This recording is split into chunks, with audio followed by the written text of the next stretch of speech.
What is up guys? Good morning. For today's video, ikot tayo ng Dupax tsaka Paitan. Kasama natin si Boss Ryan tsaka si Mapin. Hindi na ako makapagsalita sa video kasi medyo mabilis yung pacing nila. Kaya yan, voice over mode muna tayo guys. Yep, that's me. You're probably wondering how I ended up in this situation.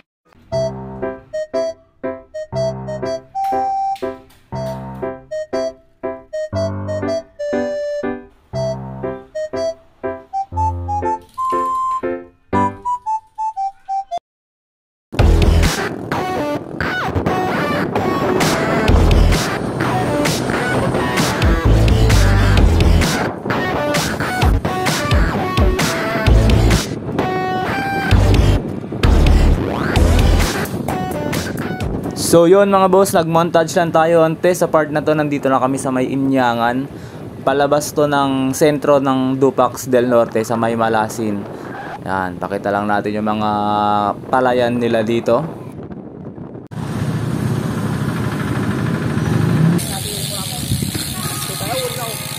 So ano tong?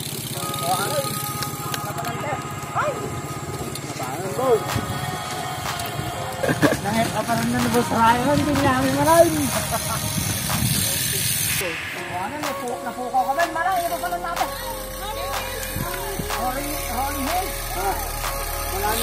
Pitak-pitak ni guys. Mga boss, ito yung papasok doon sa may rolling hills bago kayo makapunta doon sa may sementado na part.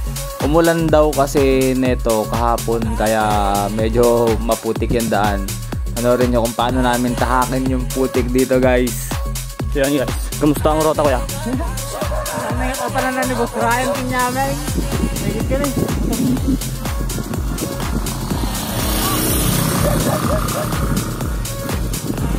Yun ay. Pitak na sir.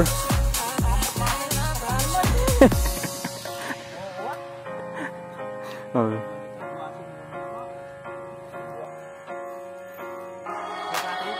Ito dito pa. So yun mga boss, nasa may part na tayo na sementado. Medyo goods na dito pero matarik. May mga putik pa rin pero hindi na ganun kagrabe tulad nung sa una. So yan, sama-sama pa rin kaming umakyat. Daan-daan lang kasi basa yung daanan. Oh guys, pitak-pitak guys. Yan mga boss, yan yung inahon namin. Yan si Boss Ryan. Umakyat, banayad lang yung pag-akyat ni Boss Ryan kasi maputik talaga.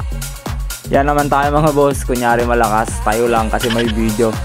Pero upo rin agad dyan. Yan si Boss Ryan. Ganda talaga ng bike. Sheesh. Tapos ito na yung view sa taas guys. Sa wakas nakakyat na kami pero medyo napalaban kami sa kaputikan. Yan, nakalabas na kami ulit. Nasa may highway na kami ng Dupax del Sur. Anong video lang guys. And then 0.6 now. Yan, nandyan na kami sa may Paitan. Etong sa Paitan, bagong daanan to guys. Sementado na to hanggang doon sa may paglabas ng Solano. And guys, see you next video.